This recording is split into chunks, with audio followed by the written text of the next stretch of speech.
welcome to the Best of the Earthshot Prize Innovation Summit 2023. I'm Francine Lacroix.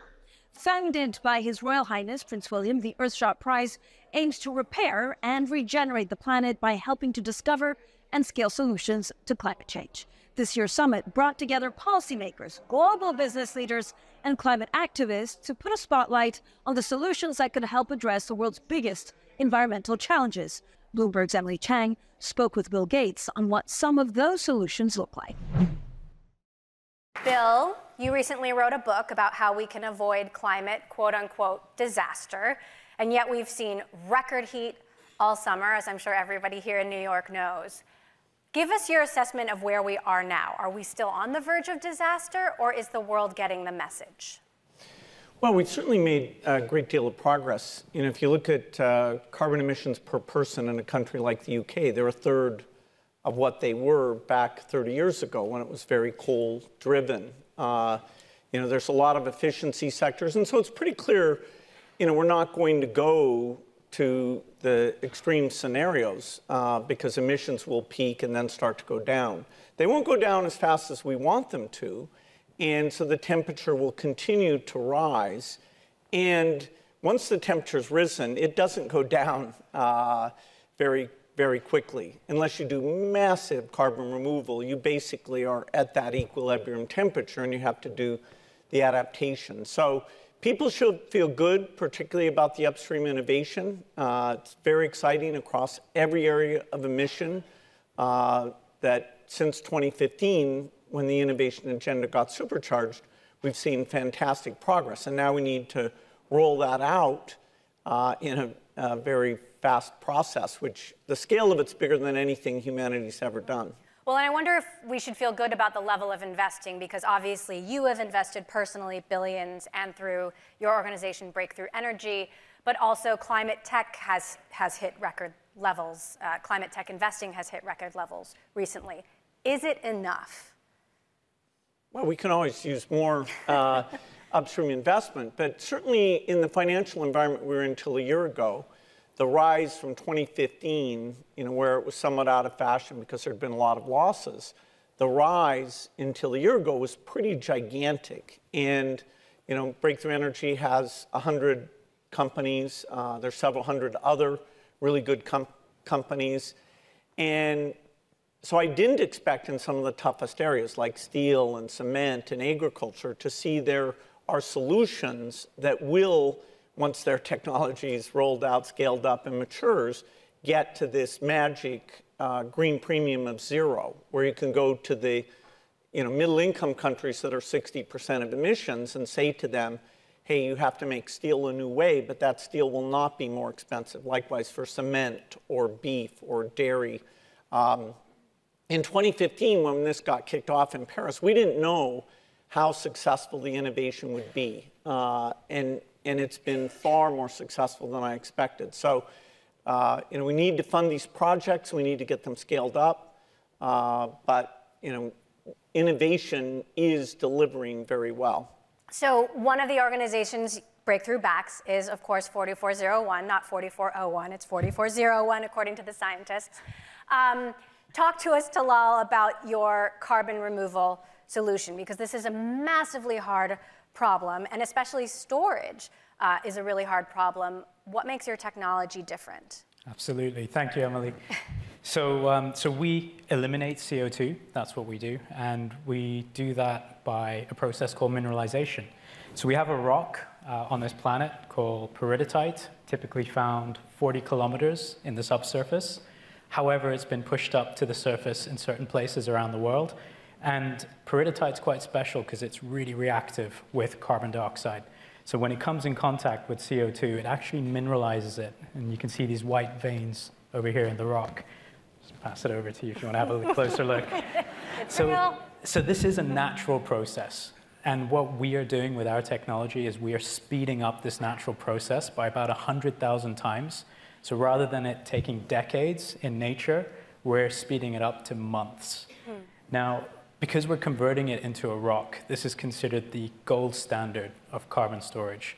So it means that you don't need to monitor, you don't need to insure it, and it gives carbon credit buyers certainty that the CO2 is converted into rock, they never have to worry about it again. So it's there forever. It is there forever. So we replace the toxic chemicals that go into battery production with simple water and water-soluble materials. So this lowers the energy usage by around 30%. Luckily, it lowers the cost as well, but really importantly, it makes it more recyclable. Because it's water-made, we can dissolve the important materials off the electrode simply in water at end of life, and for our own scrap. 10 years down the line, this is the decade of change we've talked about. And 10 years down the line, when we look back, I want to make sure that we've found the right solutions, we've found the right people, but we're also maximizing their impact. And I think, I'm already starting to think about after 10 years, what happens? And many people are already asking me that question. And I'll need a few brains in this room to help me work out what we do next. But it's, I'm really pleased with the team and how we've achieved the first 3 years. It's gone better than I hoped, but there's still a lot of work to do. We've seen today that the Earthshot Prize finalists are coming from all over the world. We've seen today from Australia, India, Oman, and Kenya. So this is a truly worldwide cohort that you're bringing together. So in your own words, why do you believe that global collaboration is important to reach your mission? So I'm a big believer in a big team. Mm-hmm. I don't think any solutions in the world can ever be achieved by yourself. And one of my roles has always been to build coalitions, to build relationships, build teams. And this is no different. I'm building an enormous team of brilliant people and letting them crack on and do the work that needs to be done. So I think that's really important to kind of have the dynamism, the innovation, and the drive that you all have. And you've demonstrated in your ways. And all we're doing is providing you with a leg up to become a household name and to have the visibility to the right people. But as an example, I think for everyone here, one of the things that comes out of this is that on a collaboration level that wasn't intended but is happening is Costa Rica won in 2021. They completely off their own backs because they take this very seriously and they take pride in the environment. They reached out to another finalist called Restore, which is effectively a data company that monitors carbon sinks amongst other things. And together, they're monitoring 5,000 reforestation projects in Costa Rica. So it's the first public, effectively independent public verifier of national policy on forestation. And they'll hold them to that account, they'll have the data, and they'll drive that forwards. And so these collaborations are happening without us even trying. And that's the kind of thing over the next few years, we want to see more and more of that going. But again, these things can happen with the support of the wider society around them. Yeah, absolutely. I mean, I don't know if you know about this, but we are talking about an Earthshot village, right, where we can bring all of our solutions together. So I think it's all coming together. I think it's time for the scaling question because we won't reach all of our targets and actually realize this ambition that we have if we don't have exponential growth and if we don't actually get these solutions to scale. And so we've heard this topic quite mentioned oftentimes today, and even by yourself. So I'm wondering, how can people here today get behind these solutions, and what does scaling these products and solutions, for example, like Takachar, one of the winners from 2021, what does that mean to scale those solutions? So Takachar, for anyone who doesn't know, they won in 2021, a fantastic Indian designer who created effectively a mobile furnace, if you like, that can be transported around farms in India. He was trying to develop and tackle the smog and the pollution from when they burn the crops in Delhi. And it effectively cuts out 98% of smoke pollution. And the offcuts and the offshoots of, or the waste from the farm go into the furnace and are burnt into fertilizer rather than being burnt into the atmosphere in a fire. So the farmers can then reclaim, reuse, and sell on effectively their fertilizer. He reckons with scale that he can reduce 1 billion tons of CO2. Wow. Get my stats right. So it's really important that we can get these things to scale because they can have huge impact. And we're just seeing the tip of the iceberg here. I mean, the Nopla guys did a brilliant presentation. And we regularly get them to come up and talk about it because they're a good double act. But they also present a wonderful project and a vision for what scaling really looks like.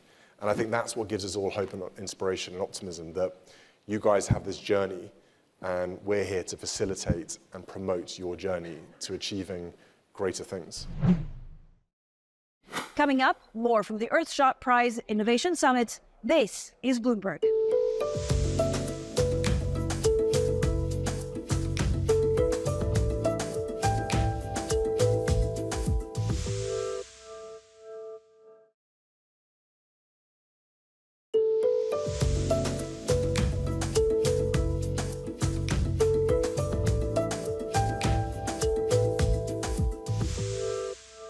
Welcome back to the Earthshot Prize Innovation Summit. I'm Francine Lacroix. Inspired by President John F. Kennedy's moonshot, the Earthshot Prize supports solutions to the harm brought about by the climate crisis. And like the moonshot, the aim is to do it all within the Earthshot decade. Earthshot trustee and former New Zealand Prime Minister Jacinda Ardern spoke with former winners to see what progress has been made so far. Now, for many in this room who work in the environment and climate space, they'll understand why it's so important to engage Indigenous groups in the guardianship of oceans. But tell us a little more from your perspective of why that's so important. I think the one thing that I always tell people is that we are there. I remember sitting in a Queensland Parks meeting and they said, we have this beautiful biodiversity and it's a pretty national park. And I said, yeah, but it's my home. My ancestors were here, my mother's here, and she still works as a ranger. I'm here, and we're going to be here for generations to come. We've been observing our land and sea country for generations. So we need to work together. We need to work with Western science and traditional science to be able to make everything come together with a better picture on how we should be looking after land and sea country. Brilliant. Now, Kaushik, I'm going to ask you, you have an ambitious goal of reaching 50,000 farmers by 2027 and 1 million farmers in 10 years with your greenhouse in a box. So just a small goal. Now, there are 100 million smallholder farmers in India who are extremely vulnerable to the impact of climate change. Tell us how you remain engaged with the community and why that is so important. Right. Yeah, I would say that it is a small goal because there are 100 million smallholder farmers in India and 500 million across the world. And they're all struggling with the impacts of climate change, and they see them much ahead of most other communities. So Kheti was started because we spent time with those communities, and we talked to almost 1,000 farmers, over 6 months, lived with them, worked with them, and did farming with them so that we could understand those impacts that they are seeing firsthand. So I think unless we solve the problem for those 500 million, we are not really going to have a long-term future in terms of food security, livelihood, so many other areas. So coming back to the point of sort of engaging with the community, there's no way we can build solutions without engaging with the community. So I did not come from a farming family. I am from India. I am from the area that we work in, but my context is completely different. So at every step of the way, like I mentioned in the beginning, it was talking to 1,000 farmers before even thinking of greenhouses as a solution, to understand the problem first. Then at every step of the solution, our greenhouse was designed in collaboration with farmers. So in our latest version of the greenhouse, more than 2,000 farmers had inputs where they co-designed the greenhouse with us. And that's the reason it works for them right now. Even now, as we scale up, we work with community-led organizations, women farmer groups, to not only design the program, but think about how do we scale this. Because when you're building a solution for a community, if you are solution first, the solution will fail, it will not scale. But if you are user first, if you're community first, and you involve them in every part of the decision making, that's when we can actually achieve that ambitious goal of not only a million, but the big vision is that every smallholder farmer on this planet has access to climate smart technologies and doesn't worry about the future because of climate change. For conserving the world's most important places where the coral reefs, mangroves are, seagrass, it's local action that can have the greatest impact. It's the coastal fishers, their communities, and their local leaders like the Coastal 500 that we support as RARE that matters most. And so it's the local action that we think is the greatest impact for the future of these resources for the planet and those communities. When we won the Earthshot Prize a year ago, we had sold about 250,000 stoves. Last week, yesterday, we reached 400,000 households with our clean cook stoves. But then that's not the only thing that's happened. Something to clap about. It's a big number. Thank you. That's not the only thing that's happening. There's this quote that says, if you allow people to have basic essential needs, if you allow people the resources that they need, then they have the opportunity to dream. And for me, you would think that I already had that with Mukuru, but after we won the Earthshot Prize, again, I was able to dream and be creative. And so in December, a few weeks after we won, I was reading a report by the CDC, and it was talking about families still catching malaria even when they have access to mosquito nets. And reading the timelines, when they were getting bitten by mosquitoes, it was around the time when they were cooking with our stoves. And so I thought, what can we do? And then again, I learned that Kenya and Tanzania, I'm from Kenya, we're the largest producers of pyrethrin in the world. And pyrethrin is the strongest insecticide in the world. So then I decided I was going to infuse that into our briquette. So when you burn it, it turns your home into a mosquito repellent zone, and it allows for protection for 12 hours. And one of the Earthshot partners just decided to give us some more money. They're funding us to be able to do more research and bring this product to more households. You're one of, I think, the first restaurants to get certification for cultivated. It is a future. Well, I've been supporting any company that is trying to bring new solutions in how we're going to be feeding humanity. I am a guy that supports small farmers, small fishermen. I adore to support those people. They are the heart and the DNA of who we are. But I do believe it's the role of everybody to push the boundaries of what is possible, to try to feed humanity in a better way, in a way that we don't use so much water. So supporting cultivated meat in my restaurants is only a way to, not to say, I am not supporting small farmers, but on the contrary. It's a way to say, we need to be open-minded. We need to make sure that we find different ways and diversify the food production we have. Planet Earth is only going to get, with more population, before we know, we're going to get to 8-9 billion people. We are going to have to be very creative in how we produce water, in how we maximize the use of the water. At the end, everything is water. So what we need to do, in this case with the cultivated meat, a great way to produce protein that is going to be able to minimize how much water is used to produce that meat. Coming up, more from the Plaza Hotel and the Earthshot Prize Innovation Summit. This is Bloomberg.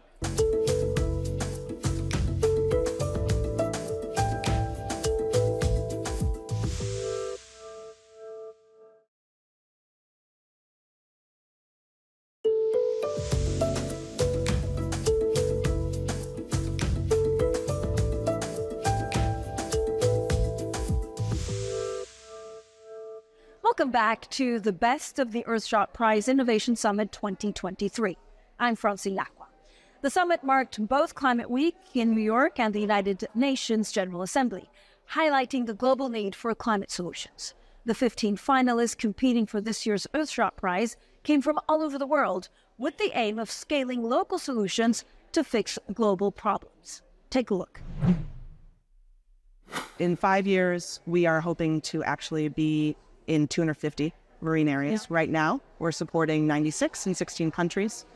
These are coral reefs that are most likely to survive through climate change impacts. These are mangroves and seagrass meadows that are sucking carbon out of the air and locking it away for millennia. These are places with coastal fisheries, with hundreds of coastal fisher livelihoods. They're sharks, sea turtles, etc. When we say the sea and the maritime routes are essential, are lifeblood, it's not just a talking point, it's the real thing. The survival and the prosperity of people on islands all over the world are dependent on the vitality of the sea and how we live and make a living. And it applies to us, because even for those of us who are in the sea, we could also be sea locked if we don't have access to the sea routes from which our trade and our prosperity and peace depends on. The ocean provides food, jobs, livelihood, and as I said just now, for the global trade. And the big concern now is the impact of climate change. And if you think on a coconut, how a coconut transport water is amazing, right? It's not only water, it's coconut water, it's delicious. It doesn't generate waste, and the most beautiful part of it is that if you throw it away, the coconut, a new coconut tree will grow. Imagine if you could do that with a plastic bottle. If you throw a plastic bottle, and a plastic bottle tree will grow.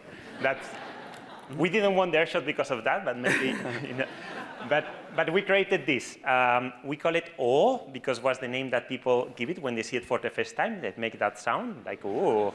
And basically, it's a membrane made out of seaweed that can contain water or any type of liquids. Pierre holds oranges, right? It's literally edible, so it's packaging you can eat. Cheers. It's a membrane because nature uses membranes to contain any type of liquids. It's the most efficient way. And it's not a technology that we invented. It's a technology that had been there for many years in the 1930s to make things like fake caviar.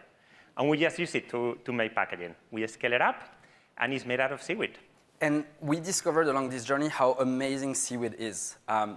First of all, seaweed grows without requiring any fresh water, any fertilizers. So compared to agriculture, humans can't really mess around with this system. It just grows on its own. And incredibly, like when it grows, it actually kind of like revives the oceans. It's really great for bringing fish. It can be farmed with aquaculture very easily, providing livelihood for people on the coastline. And importantly, like it's so abundant. Some of the seaweed that we use grow up to 1 meter per day. So it's the fastest growing organism on this planet. And what's amazing is that seaweed has been around for about 1 billion years. So nature really knows what to do at end of life. So it means that if it ends up in nature, and inevitably a lot of our waste does, it never creates a long-lasting waste. So it really never creates the chance for plastic to create all of these problems. In the 3 short years since its founding, the Earthshot Prize finalists and winners have taken great leaps with their solutions, and they're already delivering on their potential, and I'm so proud. At latest count, the 2021 cohort have protected or restored 2 million hectares of ocean, reduced, avoided, or sequestered 3,000 tons of CO2, the equivalent of burning 39 million pounds of coal, protected or restored 7,000 hectares of land, the equivalent of 20 central parks, and removed, upcycled, or avoided over 40,000 tons of waste. If you're counting, that's the equivalent of 195 Statue of Liberties.